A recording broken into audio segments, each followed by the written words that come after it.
আমার জীবনে এই প্রথমবার আমি এত বড় একটা ফণী মনসা গাছ দেখলাম।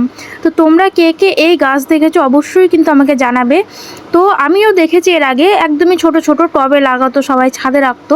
তো আজকে দেখো আমার এই যে অফিসে আমি যে কাজে আসি সেই অফিসের বাইরেই এই গাছটা। তো দেখো কতটা বড় গাছটা, একদম এই মাথা থেকে ওই মাথা, একদম কত বড়। আর ওই যে সামনে দেখছো একটা ক্রিসমাস ট্রি, তো এটা সেই ঝাউ গাছগুলো হয় না, তো ওগুলোকেই ক্রিসমাস ট্রি বলে। তো দেখো আমি জুম করেও তোমাদের দেখাচ্ছি, গাছটা একদম ঝাউ গাছের মতো। এটা দেখো পুরো আকাশ ছুঁয়ে গেছে, মানে কতটা বড় দেখো এই ক্রিসমাস ট্রিটা, মানে একদম আরেকটু হলেই মানে আকাশে ছুঁয়ে যাবে। আর এই যে এখন আমি আমার এই যে অফিসটা ওখানে ঢুকছি, মানে আমার না আর কি, আমি এখানে কাজ করি। তো তোমরা অনেকেই আবার এটা নিয়ে আবার হাসাহাসি করবে, হাসাহাসি করার মতো কিছুই না।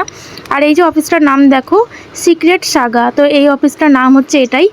তো এবার এই নিচে হচ্ছে মানে রুমগুলো, তো নিচে এখন সিঁড়িতে চলে যাচ্ছি, এরপরে রুমে চলে যাব। তো তোমরা এই গাছ কে কে দেখেছো, আজকে মেনলি তোমাদের এই গাছ দুটো দেখানোর জন্য ভিডিওটা করলাম। তো তোমরা এই গাছ দুটো কে কে দেখেছো অবশ্যই কিন্তু আমাকে কমেন্ট করে জানাবে। আর ওই যে দূরে দেখতেই পেলে গোলমরিচ গাছ।